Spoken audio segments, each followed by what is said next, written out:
Allahumma salli ala Sayyidina Muhammadin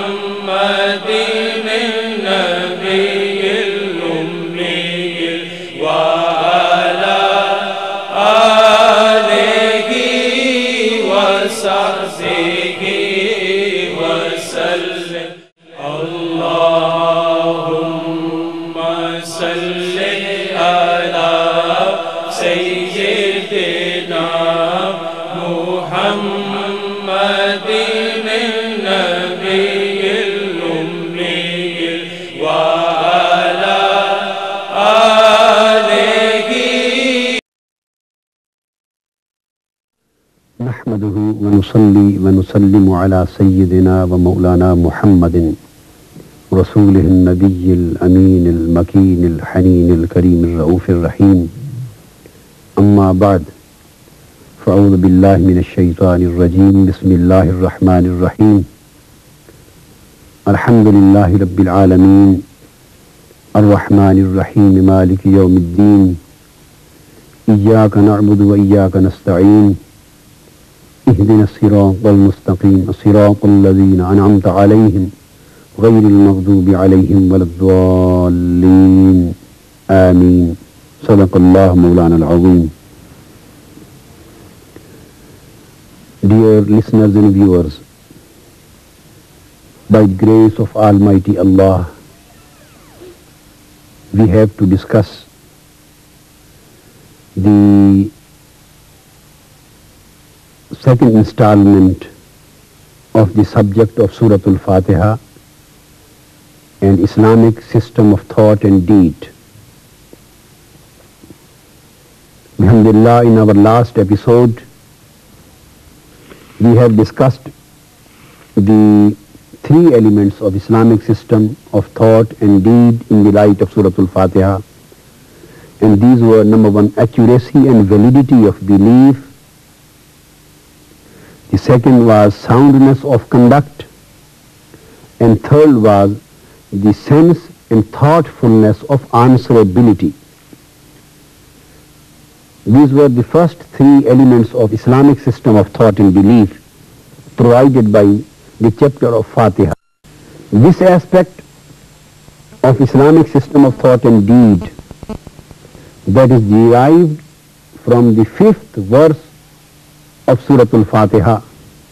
Rather, I would like to say from the first word of the 5th verse of Surah al-Fatiha, that is Ihdina, O our Lord, guide us, provide us the guidance. I have already discussed the meanings of this word in detail in one of the earlier episodes, but now under this specific caption and under this subject, the main point which I want to elaborate and explain, that is the word Ihdina, please guide us. This indicates the concept of specification of destination, the fixation of purpose.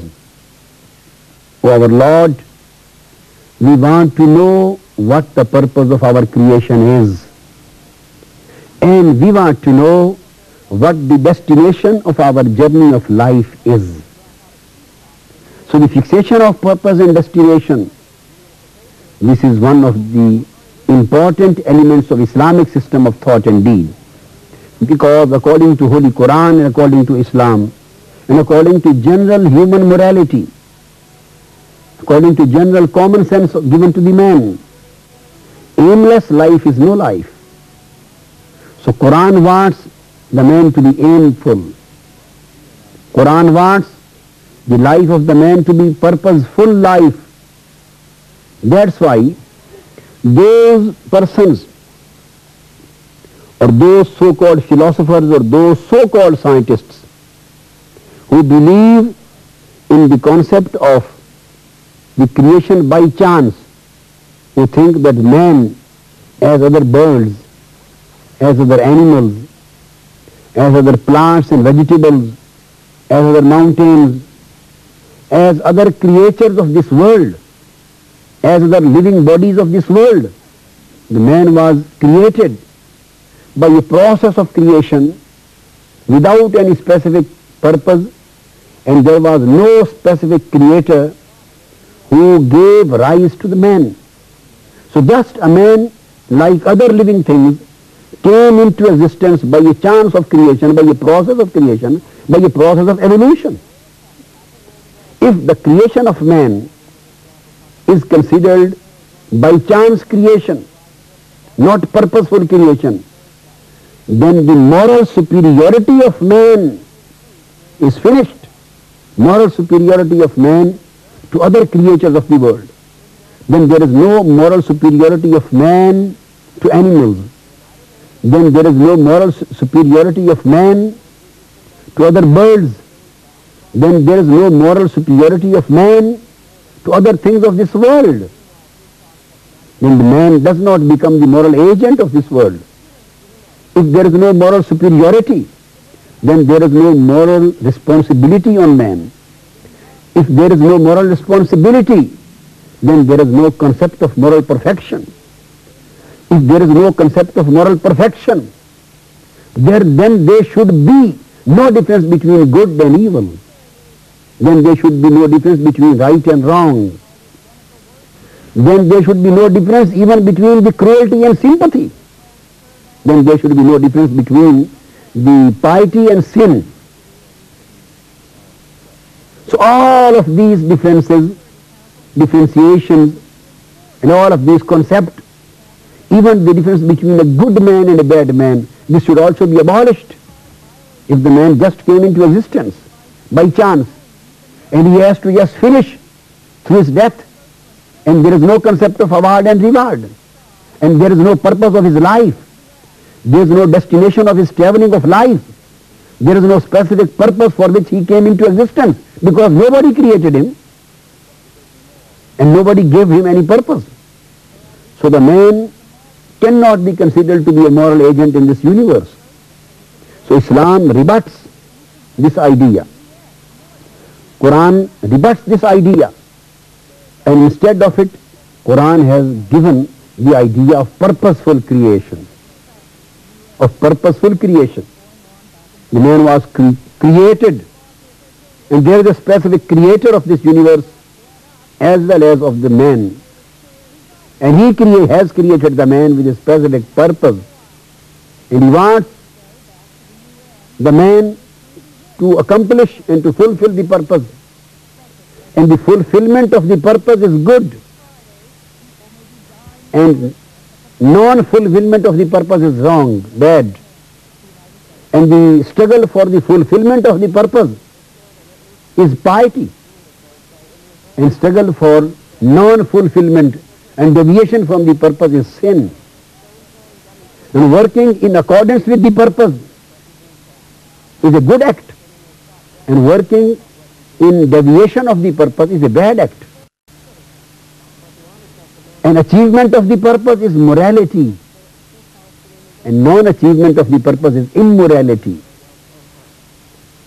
So, an aimless life does not possess any moral significance, any ethical significance, and any moral superiority of other creatures of the world. So the fourth basic element of Islamic system of thought and deed is that the life is aimful. Our life is purposeful. And in order to achieve the Islamic system of deed and thought, it has been made necessary that our purpose of life should be very specified before us, should be very clear before us. It should be fixed. There should be no ambiguity as far as our purpose of life is concerned. And Quran has already declared that our purpose of life is to become true servants to Allah, is to become true servants to Almighty Allah, is to become true obedience and true submissive people to Almighty Allah. This is our purpose of life. So the basic problem with us is now at our individual level as well as at our collective level, that we are going to become an aimless people. Just look at our own life. as an individual of our own society, we are passing an aimless life. We are passing a purposeless life. We are passing an objectiveless life. Have we ever thought? Have we ever given a simple significance to this consideration? What is our purpose? As an individual we should think. Everybody should think. We should concentrate. We should sit down in seclusion. We should meditate and concentrate on this point. We should think over that what purpose he is achieving through his life, for what purpose he is living, whether only for eating, only for drinking, only for dressing, only for enjoying the pleasures of life, only from building the houses, only for enjoying this holy world and to pass out away from this world, only for the purpose of getting the rights and facilities of others, only for the purpose of becoming rich and rich. What is the purpose? So as an individual, we are becoming a purposeless unit, purposeless individual, aimless individual. We just sleep, we just wake up early in the morning, we just make our breakfast, we go to our offices or our shops or our business, we come back. So there is no specific purpose before our life, so that we may think that we have to achieve it, we have to attain it. And unless we attain and achieve this specific purpose, we would not be considered to be successful people. Same is the condition of our national life, of our collective sphere. The whole nation is going to be purposeless nation. The whole nation is going to be aimless nation. The whole nation is going to be objectiveless nation. At collective level, at national level, we are doing nothing for the purpose of attainment of our objective. What to talk of attainment of objective? Even we have no in our conscious mind. We have no realization of the purpose. We have no specification of our national purpose. We have no fixation of our national destiny. For what purpose we are doing our national struggle, our national resources, our national strength, our national energies, our national unity, our national population, all of the people collectively, we are doing what? We are living for what? We are struggling for what? We are striving for what? There should be an international aim and objective before us. There should be national aim and objective before us. And there should be individual aim and objective before us. And there should be a consonance and consistency between every objective of every level. So Quran has specified through the words ihdina that the man cannot become morally perfect unit unless he possesses the specification of purpose of his life in his mind, and he decides that this is my purpose of life and I have to strive and struggle for achievement of this purpose. So this was the fourth element of Islamic system of thought and deed. Now the fifth one is the firmness and stability in the struggle. Firmness and stability in the struggle. And this element of Islamic system of thought and deed has been derived from the word as-sirat al-mustaqim. Through ihdina, the basic light of guidance was required and demanded and asked, and it was sought from Almighty Allah. As we have already discussed, and from as-sirat al-mustaqim, now the man wants the firmness in his struggle. He wants stability in his struggle.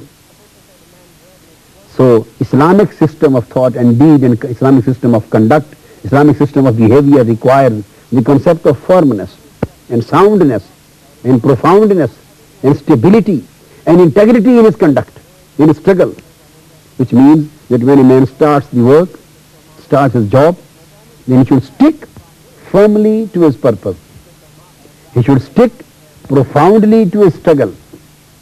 He should continue it, al-mudawama, istiqamah, the firmness, the stability, the continuity, the perpetuation, the profoundness and sound sticking to the objective and sound sticking to the struggle.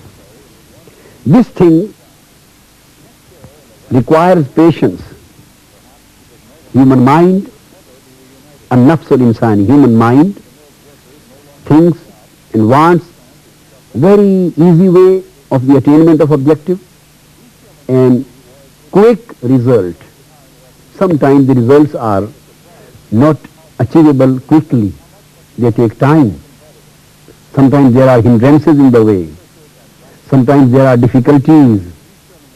Sometimes there are enmities and hindrances, interceptions, problems, difficulties, and there are tortures in the way of fighting for haqq, in the way of fighting for right, in the way of achievement of right. So the firmness requires patience. Stability requires patience. That's why Holy Quran has given a very express lesson in the words wal asr innal insana lafi khusr illa alladhina amanu wa amilu salihat wa tawasaw bil haqq wa tawasaw bis sabr. By the period, it is stated that indeed the man is in harm and the man is in damage, the man is in loss, the man is losing, the man is in loss, except those who became faithful and those whose conduct became good and pious. Those who became faithful and those who adopted good acts and good deeds and pious deeds, and they stood for the right and then they remained patient. Tawasaw bil haqq wa tawasaw bil haqq wa tawasaw bis sabr. They stood for the right. They conveyed the right to others. They advised the people for right. They themselves raised their voice for the right, and practically in their own life they stood for the right. And next, when they stood for the right, then it became inevitable that they had to remain patient. So there is connection between the two, to standing up for right and to become patient, because inevitably and indispensably there are problems and difficulties in the path of right. When a man goes on the path of truth, on the path of right, on the path of piety, it is impossible that he does not face any problem, any difficulty and any hindrances. So in order to overcome the hindrances and difficulties and problems, he should remain patient. So the patient is one of the requirement of firmness in the purpose. If he will become impatient, he will lose the game. He will lose the struggle. At another place it is stated in the Holy Quran, إِنَّ الَّذِينَ قَالُوا رَبُّنَا اللَّهُ ثُمَّ اسْتَقَامُوا. Those people, indeed those people who said, our Lord is Allah, our Creator is Allah, our Cherisher is Allah, our Sustainer is Allah, our Master is Allah, our Owner is Allah, our purpose is of Allah, our destiny is prayer of Allah. Those who announced that our Creator and Sustainer and purpose is Allah, ثُمَّ اسْتَقَامُوا, then they became patient. Then they became firm to their commitment. So here is the requirement of firmness to their commitment. Requirements to become stable to their commitment. So the very significant thing which has been elaborated in Holy Quran at various places is the link of the commitment to right with right and firmness and patience in the way. So the fifth basic element of Islamic system of thought and deed was that one should be patient, one should be firm, one should be stable in a struggle. And only this is the way of achieving the success in life. The sixth element of Islamic system of thought and deed is surety and certainty in success. One should be sure when he starts his struggle, when he starts his journey, and if he is not sure of success, he thinks, I don't know whether I will reach my destination or not. I don't know. He is confused. He is disillusioned. He says, I don't know. I am not sure whether I will succeed in this process or not. So this disillusionment, this confusion, this uncertainty cannot provide any kind of strength to his act. If he wants that strength should be provided to his act, he should be energetic, he should be strengthful, and he should be successful. So the first requirement for a success is the faith in success, is surety in success, is certainty in success. So this is the idea, basic psychological treatment of the man, so that he may be emphatic, energetic, and very hopeful. So he should come out of the darkness of disillusionment. He should come out of the darkness of disappointment. Quran has psychologically treated the man, every man who has started his journey on the right path for the achievement of the higher objectives. Quran says, La tahinu wa la tahzanu wa la tahinu wa la tahzanu wa antum al-a'laun in kuntum mu'mineen. O faithful people, don't be discouraged and don't be worried. Indeed, you would be successful if you have a firm belief in it, if you have a sound and profound belief in it. So you will be successful. This is the concept of certainty and surety in success. Start your journey with this kind of firmness of faith. Then Holy Quran has provided the next and seventh element regarding the Islamic system of thought and deed, and that is the cooperation with the right people. This is the seventh element. Cooperation with the right people. The word, the concept, as we have already discussed, the surety and certainty in success. This concept has been derived from the word al-mustaqim. And the seventh element, that is cooperation with the right people, that has been derived from the word siratul lazina an'amta alayhim. Here Quran states that those who want to continue their journey on right path, on straight path, and those who want to be guided by Almighty Allah, and those who want to enjoy the light of divine guidance, it is necessary for them to have cooperation and to have company, but to cooperate with the right people themselves, the cooperation with the right people and get their cooperation. So to have a link with the right people, to have a relationship with the right people, relationship of providing cooperation to them and relationship of getting cooperation from them. Holy Quran says, Siratul Lazina an'amta alayhim. Then the right path is the path of those who are blessed by Almighty Allah. Allah has bestowed His blessings and mercies and favors on them. So the word Siratul Lazina, indication. Right path is the path of those who are blessed. So if you want to be blessed, and if you want to be guided as they have become guided, if you want to be blessed as they have become blessed, then become cooperative with the blessed people. Become cooperative with the guided people. Become cooperative with the pious people. And become cooperative with the righteous people. The only way of getting righteousness is to get the cooperation of righteous people. The only way to become guided is through to become cooperative with the guided people. The only way to become blessed is through to become cooperative with the blessed people. So here lies the idea of extending the cooperation for right. Again, a very significant point is derived from it, that to extend your cooperation, to get the cooperation of the right people, it is necessary to extend your cooperation to the right. So the Muslim community and the people who believe in the righteousness of Quran and correctness and validity of Quran, they should be extending their cooperation with the right from east to west, wherever the right is. The nations who are fighting for right, the people who are working for right, the people who are extending their cooperation and their help for right, the faithful people should also extend their help, their favor, their assistance and their cooperation for the right.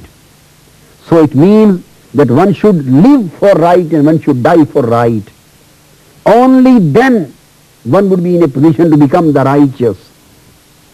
Whether it is at its individual level or it is national level. Then the eighth element of the Islamic system of thought is at the same time non-cooperation with the wrong people. If one has to cooperate with the right, he has not to cooperate with the wrong. It is impossible that a man wants to combine between right and wrong. This is our problem which we are facing as a Muslim Ummah, as the faithful people or as the righteous people, or those whether they are not Muslims but they claim to be on right path, or they claim to be working for right, or they claim to be the just nations, whether Muslims or non-Muslims, who claim to be just. So this is absolutely wrong, that the claimant of just are combining the right and wrong. The claimant of just are combining the justice and injustice. The claimants of justice are combining the right and wrong and combining the good and evil. For example, in a specific sphere, we are cooperating for good, and at another sphere of life, we are cooperating for evil. When we go to mosque or to go to place of worship, we are for Allah. And when we come outside of our worship place and our mosque, we are for Satan and for devil, for evil. So Islam has provided the sense of La ilaha illallah. First of all, there is elimination and negation of wrong, negation of evil. There is no deity, there is no God. So here comes the elimination and negation of wrong. And then illallah, then comes the affirmation of good. First of all, we should eliminate the ties of wrong and ties of evil, and we should cut the roots of evil from our inner self. We should cut the roots of evil, the roots of injustice, the roots of cruelty, the roots of wrong from our souls, from our bodies, from our hearts. After then, when evil will be eliminated, we would be in a position to affirm the good. Then the good will take place, then the good will take the roots in our souls, in our body. So this concept of non-cooperation with the wrong is derived from the last words of the surah, and these are غَيْرِ الْمَغْضُوبِ عَلَيْهِمْ وَلَا الضَّالِّينَ. And don't guide us towards the path who are in wrath, or those who have gone astray. So this gives us the idea of the non-cooperation of the people who are in wrath, non-cooperation with the people who are going astray, non-cooperation with the people who are cruel to humanity, non-cooperation with the people who are unjust in their acts and deeds to the mankind, and exclusive cooperation for the right cause, for the best cause, for the mankind, uplift of mankind, uplift of humanity, uplift of human values and Islamic values. So if these 8 elements of the thoughts and deeds are adopted, the whole human conduct becomes Islamic conduct. And if these thoughts and deeds are not adopted, in spite of our being claimant, the conduct does not become Islamic conduct, and behavior does not become Islamic behavior. So this was a very significant practical lesson of Surah al-Fatiha. وَمَا عَلَيْنَا إِلَّا الْبَلَاغُ.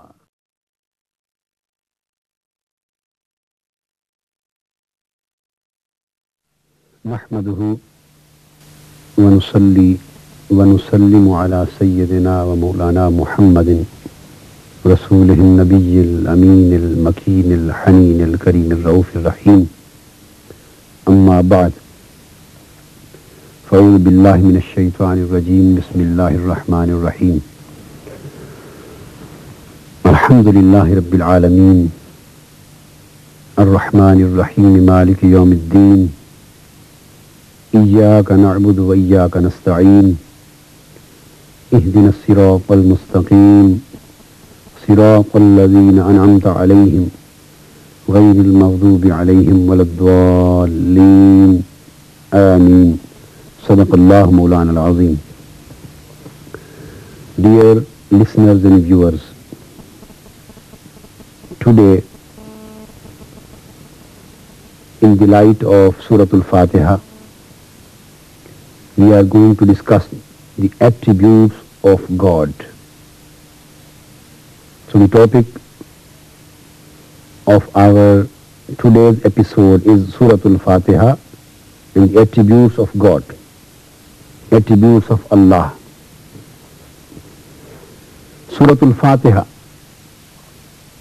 being the opening chapter of Holy Quran and the most comprehensive lesson of the teachings of Quran,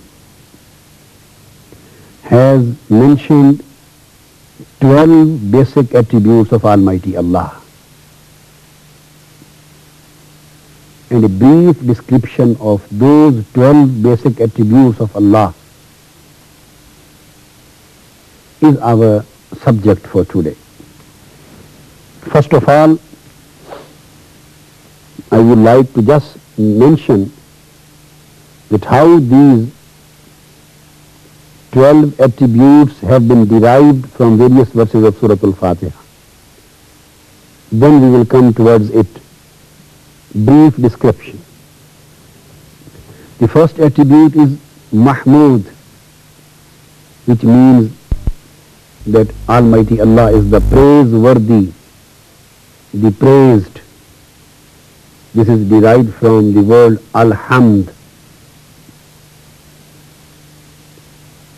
Second is Ilah, that He is God, a real owner of every goodness.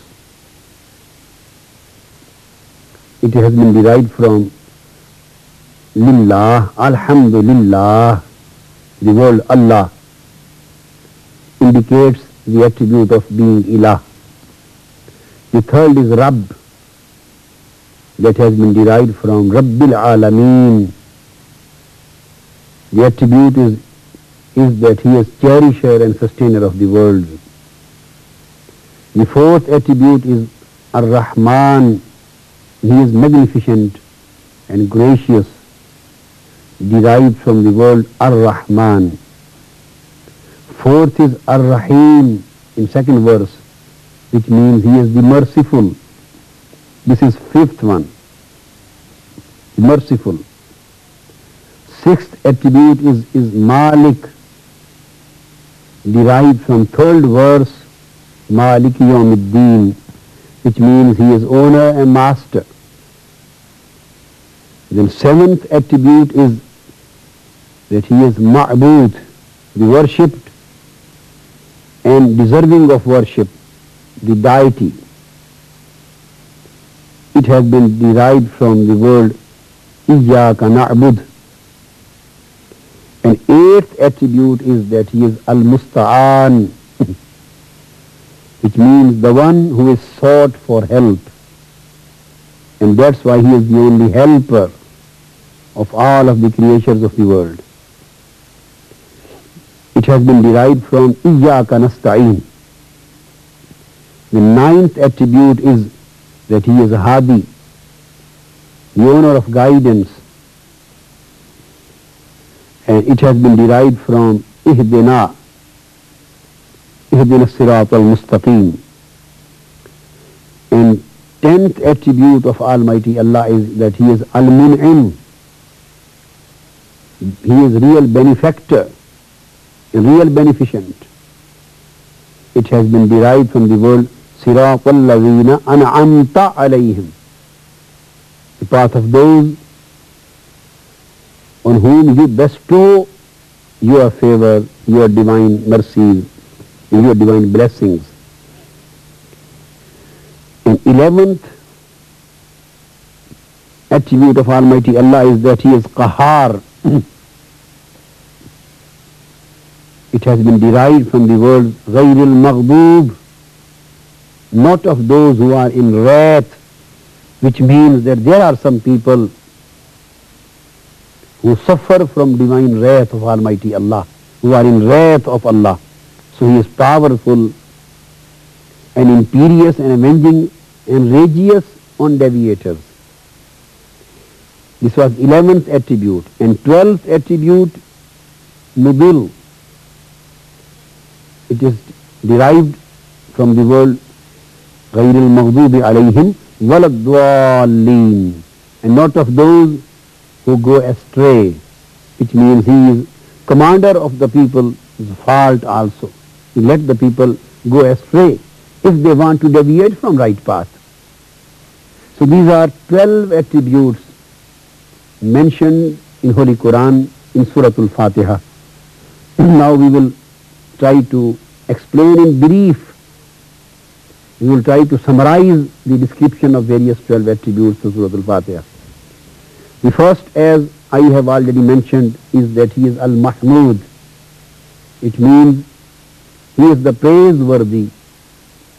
He is the praised one, because the first verse of Surah Al-Fatiha says, Alhamdulillah, all the praise be to God, be to Allah. It means that He is the only deserving of real praise, and each and every kind of praise that is done by anybody in this universe, so the real deserving of that praise is Almighty Allah, and none except Him deserves the real praise. So it is mentioned in Holy Quran, the same aspect of the divine attribute of Almighty God is mentioned. In min shay'in illa yusabbihu bihamdihi. So whatsoever is in the universe, anything, any article, any object which is in the world, which is in this universe, it remembers Him, in Almighty Allah, with His praise. So it means that every article, whether it is sea and the water of sea, whether the river or water of river, whether it is canal, whether the mountains, whether the trees, whether the plants, whether the flowers, and whether the stem of the tree, the branch, the fruit, and the various objects of the universe, whether the man, whether the jinn, whether the angel, whether the air, whether the clouds, whether the earth, whether the skies. So whatsoever the object is in this universe which has been created, animals, the birds, everything. Quran says even the particles of the dust, even the particles of the dust of the universe, and even the drops of the water of the rivers and seas. So whatsoever is present in the universe, Quran says it remembers Almighty Allah. It remembers Allah with His praise. Everything is praiseful for Almighty God. And at another place it is stated, Lahul mulku wa lahul hamd wa huwa ala kulli shay'in qadir. Only for Him is the real rule, and only for Him is the real praise. So He is the only owner of the real rule, and only owner of the real praise. And He possesses the command over everything in the world. So the first attribute of Almighty Allah is that He is only deserving of real praise, and He is the only praised and praiseworthy. Now the second attribute of Almighty Allah, which has been mentioned in Surah Al-Fatiha, is Ilah. It means God or deity. So God means that He is the real owner of every goodness, and He is the real owner of every perfection. Why? Because He is the only deserving of every praise. And what for the praise is? Praise is on the goodness, praises on beauty, praises on betterment, praises on perfection. So wherever there is a good value, wherever there is goodness, there would be praise. And if the only deserving of real praise is Almighty God, so it means He is the only real owner of every good, every goodness. So every goodness of this world is really owned by Almighty Allah. This is what has been mentioned.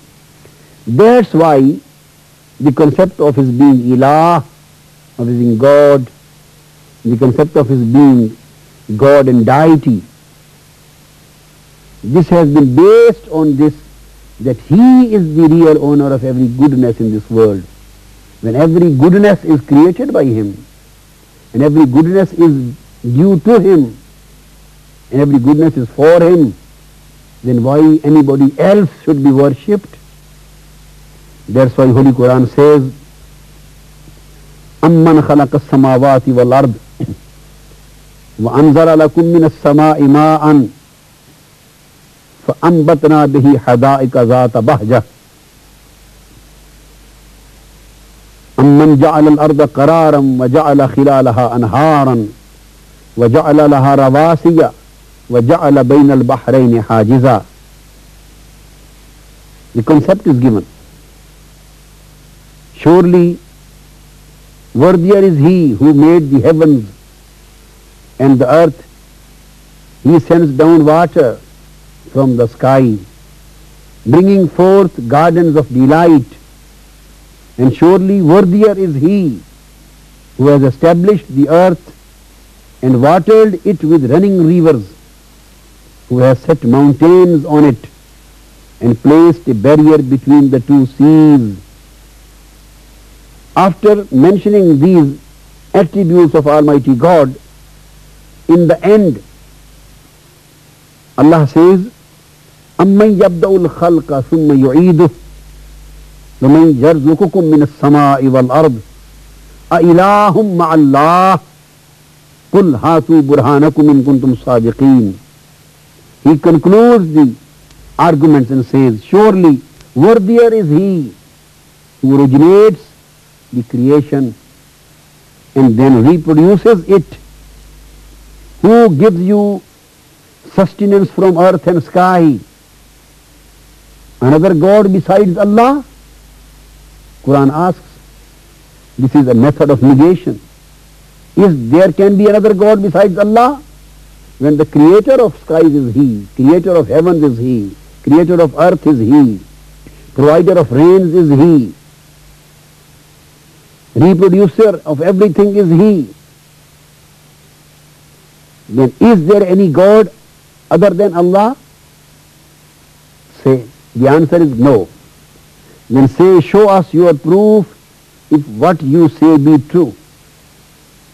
The question is that if some people worship anybody else other than Allah, so after mentioning these attributes of His being Ilah, of His being God, after mentioning of attributes of His being God, then Quran asks that if some people worship other than Allah, worship anybody else other than Allah, He asks that bring the proof whether the one who is being worshipped by any person or any nation, whether he has created the universe, whether he has created the heaven, whether he has created the earth, whether he has set the mountains on the earth, whether he has created the seas, whether he has rivered the earth, whether he has created the thing and whether he is going to reproduce it.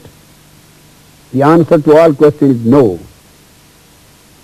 Instead of being the creator, the thing which is being worshipped by the people, the thing which is being worshipped, whether if there is anybody who worships river, if anybody worships water, if anybody worships cow, if anybody worships the idol which he himself has manufactured, if anybody worships any good soul, pious soul, whether it is the soul of any prophet, the soul of Jesus the Christ, Sayyidina Isa, whether the soul of any saint, whether anybody worships sun, whether anybody worships the moon or star, whether anybody worships the fire, anything which is being worshipped, put a question to it, whether the mountains, the rivers, the seas, the earth and sky, and yourself, even yourself, he has created you? The answer is no. If he has not created the creator. Now second question, whether the thing which is being worshipped, it itself is a creature or not? Whether it was manufactured, whether it was created? The answer is yes. So the case is very clear now that if anything itself is created and it is not the creator, then how it can be declared God or the partner of God or one who is the worship? So this is the aspect of argument which Holy Quran has taken in case of ilah. Again Quran says, وَقَالَ اللَّهُ لَا تَتَّخِذُوا إِلَٰهَيْنِ اثْنَيْنِ إِنَّمَا هُوَ إِلَٰهٌ وَاحِدٌ فَإِيَّايَ فَارْهَبُونِ. Allah has said, you shall not serve two gods, you shall not worship two gods, for he is but one God. Beware none but me. This is declared by Almighty God. Then again it is stated, هُوَ اللَّهُ الَّذِي لَا إِلَهَ إِلَّا هُوَ عَالِمُ الْغَيْبِ وَالشَّهَادَةِ هُوَ الرَّحْمَنُ الرَّحِيمُ هُوَ اللَّهُ الَّذِي لَا إِلَهَ إِلَّا هُوَ الملك القدوس السلام المؤمن المهيمن العزيز الجبار المتكبر سبحان الله عما يشركون هو الله الخالق البارئ المصور له الأسماء الحسنى يسبح له ما في السماوات والأرض وهو العزيز الحكيم. It is stated, Allah is He, than whom there is no other God, who knows all things, both secret and open. He most gracious, most merciful. Allah is He, than whom there is no other God, the sovereign, the holy one, the source of peace and perfection, the guardian of faith, the preserver of safety, the exalted in might, the irresistible, the supreme. Glory to Allah. High is He. Above the partners, they attribute to Him, the people attribute to Him. Then said, He is Allah, the Creator, the Evolver, the Bestower of forms or colors.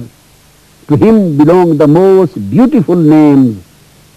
Whatever is in the heavens and on the earth, those declare His praises and glory, and He is the exalted in might and wise. So all of these attributes are for Ilah. The one who possesses these attributes, only he can be declared as Ilah. The one who possesses these powers, these characteristics, these beauties and these praises, only he is to be declared and to be considered and to be adopted as Ilah.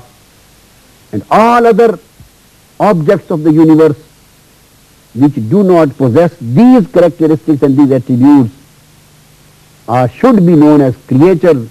They should never be worshipped and they should never be known to be Ilah or God. So now the third attribute of Almighty Allah mentioned in Surah al-Fatiha is Rabb. It has been derived by Rabbil Alameen. It means Lord of the world, cherisher of the world, sustainer of the world.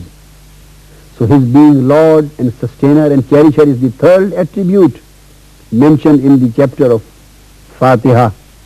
Holy Quran says, قُلْ أَغَيْرَ اللَّهِ أَبْغِي رَبًّا وَهُوَ رَبُّ كُلِّ شَيْءٍ.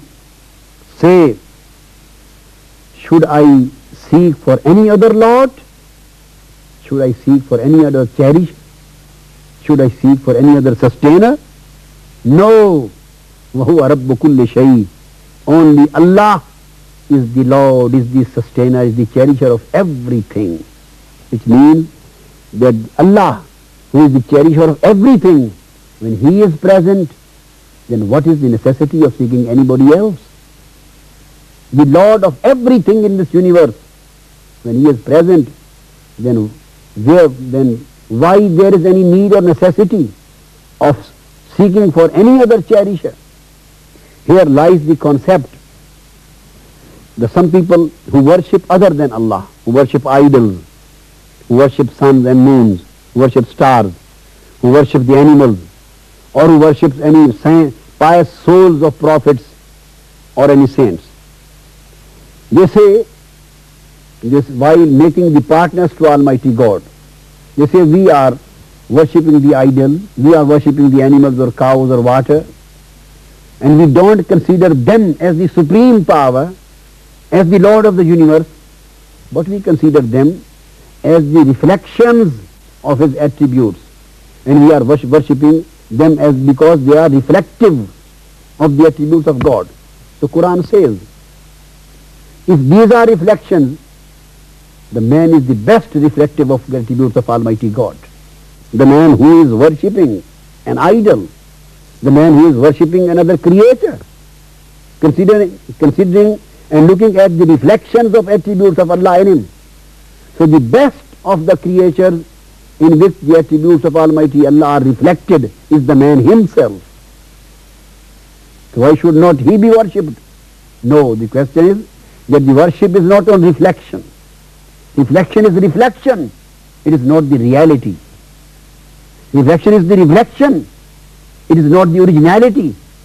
So when there is the cherisher of everything, who has given the reflection of His attributes to others, when there is Lord and Creator of everything and Sustainer of everything, who has provided the attributes and characteristics and who has given the goodness to various articles of the world, so why not He should be worshipped and why not the others, in which the reflections of His characteristics are shown, in which the reflections of His attributes are shown.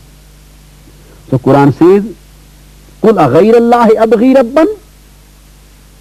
When the Lord of universe, when the Lord of everything, when the cherisher of everything, when the sustainer of everything, when the creator of every goodness, He Himself is present, then why you are going for seeking the reflections to worship?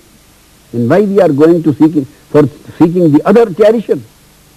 Then there is no need to seek any other cherisher. When the supreme authority is present, then there is no need to seek any lesser authority for the purpose of worship. The worship would be again only for that authority who is exalted in might. Then the fourth attribute mentioned in Surah al-Fatiha is that of Ar-Rahman. Rahman means the gracious, the magnificent. Through Rahman, Almighty Allah says that He is the magnificent, He is the gracious. And there is a mercy and grace of Almighty Allah and favor in every act. Every act of Allah done in this world possesses any specific grace, any specific mercy, and any specific favor for His creatures, for the world. That's why the word Ar-Rahman has been repeatedly. It has been magnified, it has been repeatedly expressed in Holy Quran, saying, Rabbus samawati wal ard, wama bainahum ar-Rahman. The Lord and cherisher of the heavens and the earth, and the Lord of everything what is between the heavens and the earth, is the magnificent, is the merciful, is the magnificent, is the gracious. And again it is stated, in kullu man fis samawati wal ard, illa atir rahmani abda. Whatsoever is present in the heavens and the earth, in the whole universe, everything would be appearing before Almighty Allah on the day of judgment. Everything would be appearing before Rahman, before the gracious, the magnificent, in the form of being the true servant and slave. So through Rahman, it means that He, as a cherisher and sustainer, fulfills the requirement of everything. being Rabb and being cherisher, he is Rahman, he is magnificent, he is gracious. So he is not only, it means he is not only perfect, but he provides perfection to his creatures also. He is not only the creator of good, but he is provider of good to the people.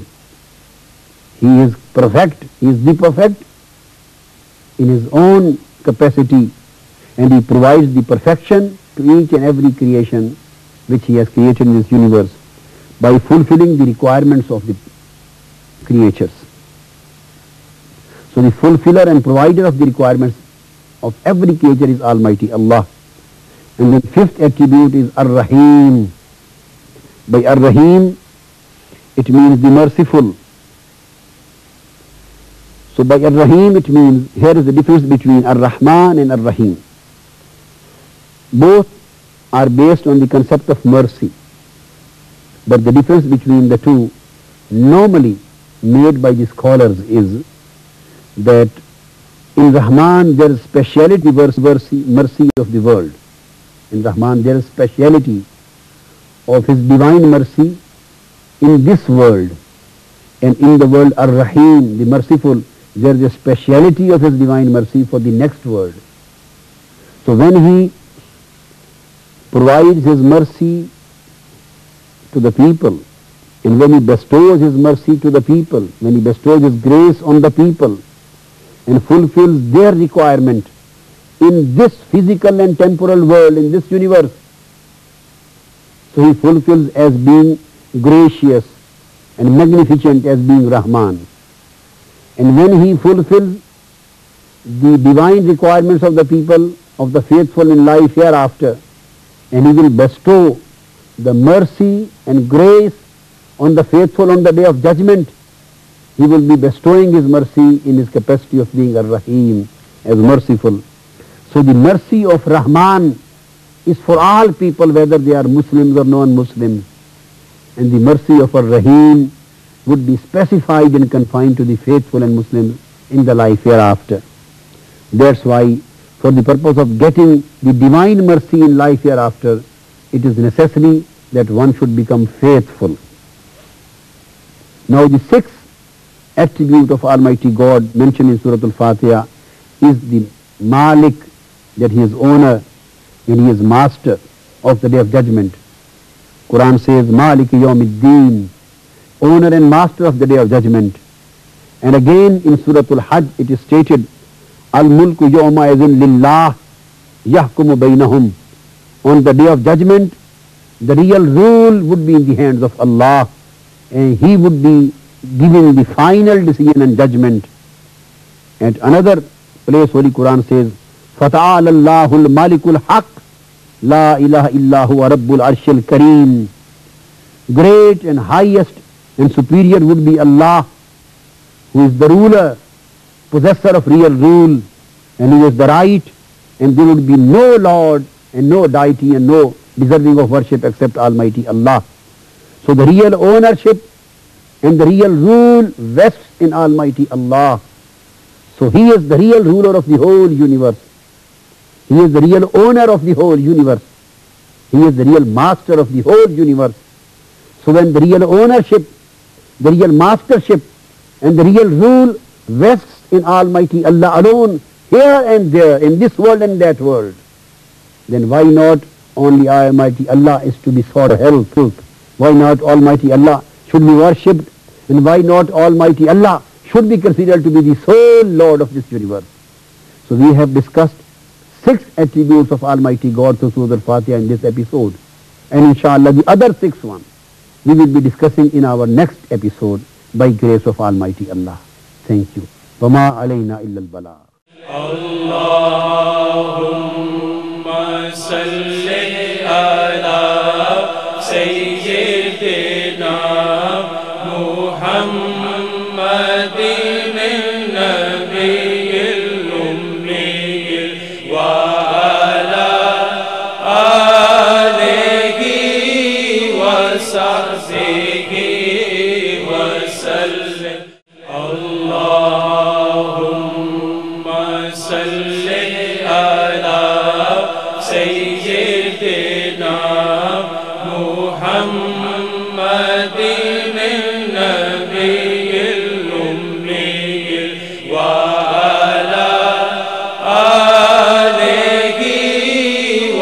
وصحبه